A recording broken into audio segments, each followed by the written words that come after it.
6 o'clock in the morning, this will be June 13th, I woke up overhearing someone in the street saying that Ahmadinejad has won.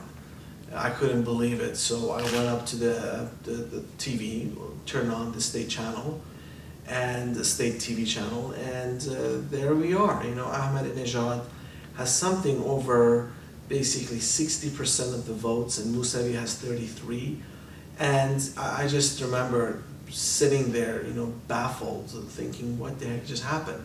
Because from what I learned for the last few months, and not just from the city of Tehran, but other cities around the country, was that, you know, the Mousavi camp had definitely a huge advantage over the president, the incumbent president. So that was a big shock to me, and not just for me, also for many other Iranians around the country. At nighttime, Tehran, just the city itself, would become completely different. Around 9:30 at night till 10:30, people would go on the rooftops of their houses, shout various different kind of slogans. One slogan was, of course, death to a dictator, which of course many would say was only the president, but some would say he actually referred to the supreme leader, the religious head of the state. Also heard many people use the word Allahu Akbar, God is great. That was a kind of a religious symbol to counterattack a religious state that claims to be religious or divinely ordained. I think the underlying forces are the major conflicts that is brewing within the conservative establishment in the government, in the Islamic Republic. One faction, the so-called old guard, these are the people that participated in the revolution.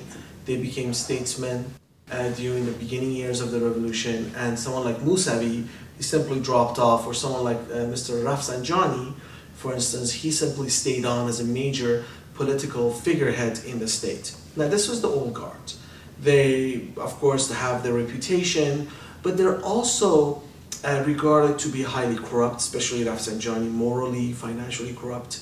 The new guard, people like Ahmadinejad, these are merely mid-age former revolutionary guards who have now become bureaucrats in the government, or have now some very important official job in the government or the state, like being a president, mayor, or somewhat.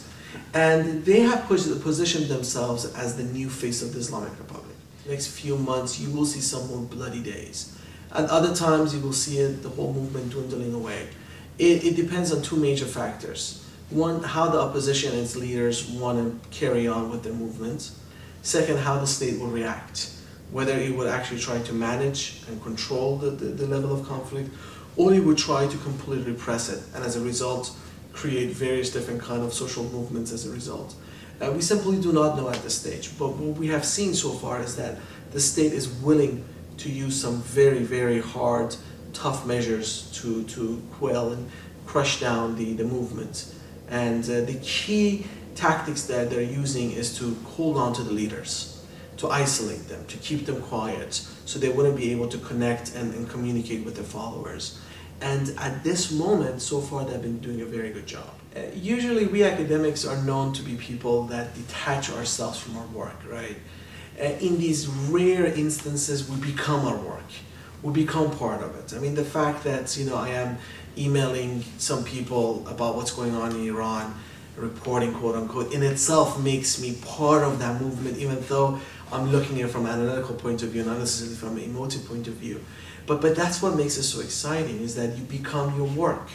You become that piece of art that you're trying to reproduce in so many different ways. And at the end result, you become a different person at the end of your research.